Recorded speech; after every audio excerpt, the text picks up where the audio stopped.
Afternoon, everyone. This is your evening stimulus check update for July 29th. So, what I'm going to be doing today, I'm going to be going over what the Federal Reserve discussed on their two-day meeting. So they just finished up their two-day meeting. I'm going to go over all the important information in there, everything that you need to know about what they talked about. So, there are three main things that Jerome Powell went over during this meeting.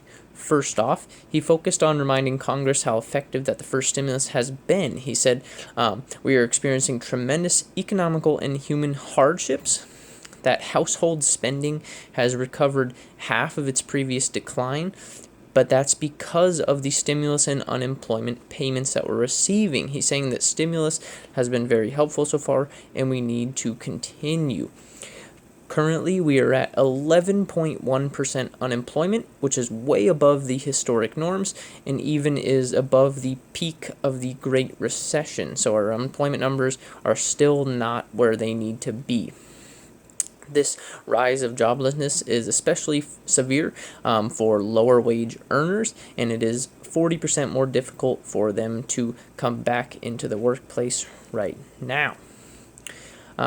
We are seeing inflation of food prices because of supply chain disruption, which is increasing inflation for food prices. We're not seeing inflation really anywhere else, but we are seeing it in the food chain for food supply. The problem is activity during this recession has just been very low so far. We haven't had a whole lot of recession. Activity. Everyone's staying home. It's a recession, trying to do what we should be doing. Powell also says that of COVID-19 cases, they have increased sharply since mid-June. We know this. We see the cases spiking in Florida and many other states that are setting historic and really high numbers. He says that we're in a new phase of containing the virus. We're past the beginning trials, and now we're in the phase of trying to contain the virus. But because of this, we are expecting to see slower growth, which is not good. We want to see quick growth. We want to have that V-shaped recovery that they were talking about, but we're not seeing that. We're seeing jumps in the virus, and we're going to see slower growth because of that. He says that credit card data is down since June. Not as many people are using their debit and credit cards. He says that labor indicators are also showing slower job growth, specifically in small businesses. We're not able to see as much job growth, which is not good as well. He said that the path forward will depend on policy to support the local economy. We just need to have more support, is what Powell's saying. He says we need more direct physical support, or that it may be needed. He says that himself and the feds will keep rates at zero until we have stability in the long term. So he's saying that they're going to keep the rates at zero, but there's not much else that they can do. They're waiting on Congress. Someone else needs to do something. The feds extended some of their credit facility programs through the end of the year, of course. The Fed can only lend money. So the Fed can only lend money while Congress is the one who has the power to spend the money.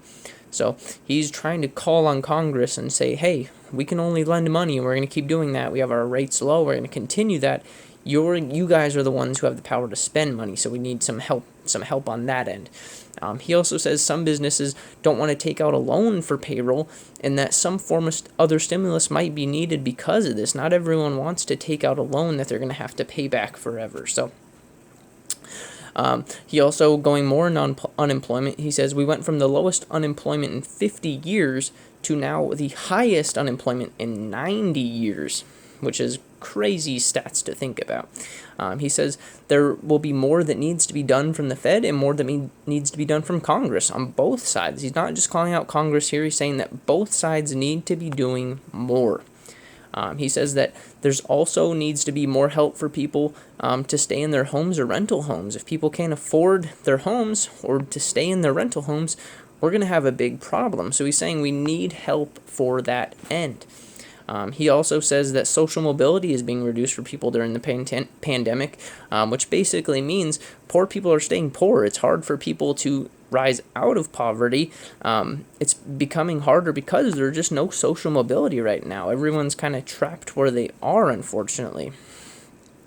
Powell was then asked by one of the reporters if we're at the start of a double-dip recession. He said, we had a good run-up in May and June. Things were looking good, but now we're starting to see them slow down again. bad news. However, he did say it's too early to tell if we're starting a double dip recession, but didn't rule out the possibility of a double dip crash. So he didn't say that we were, but he also didn't say we weren't. He's not ruling that possibility out just yet, which is still scary, right? He insists, again, that Congress and the Fed do more to help prevent this. This is what he wants. He wants the Congress and Fed to help prevent it. He says that the only sectors that are really strong right now are the housing and motor vehicle sales. So those are the only two sectors that are really doing well, right? He says what Congress did in March is actually what's helping right now.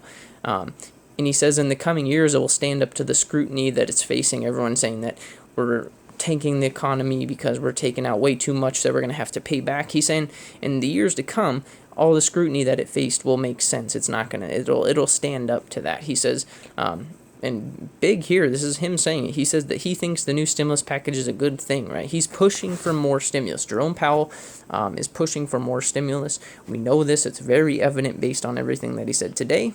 And that's just basically what he said in the meeting for the two-day meeting as kind of a recap. That was all the important information that I wanted to make sure that you guys were up to date on. So please don't forget to subscribe to the channel. It helps me out a bunch if you guys click that subscribe button. It's totally free. I appreciate all you guys watching me. Stay tuned in the morning. I'll keep you guys up to date for more information as it comes out. Thank you so much for watching. I hope you guys have a good rest of your night.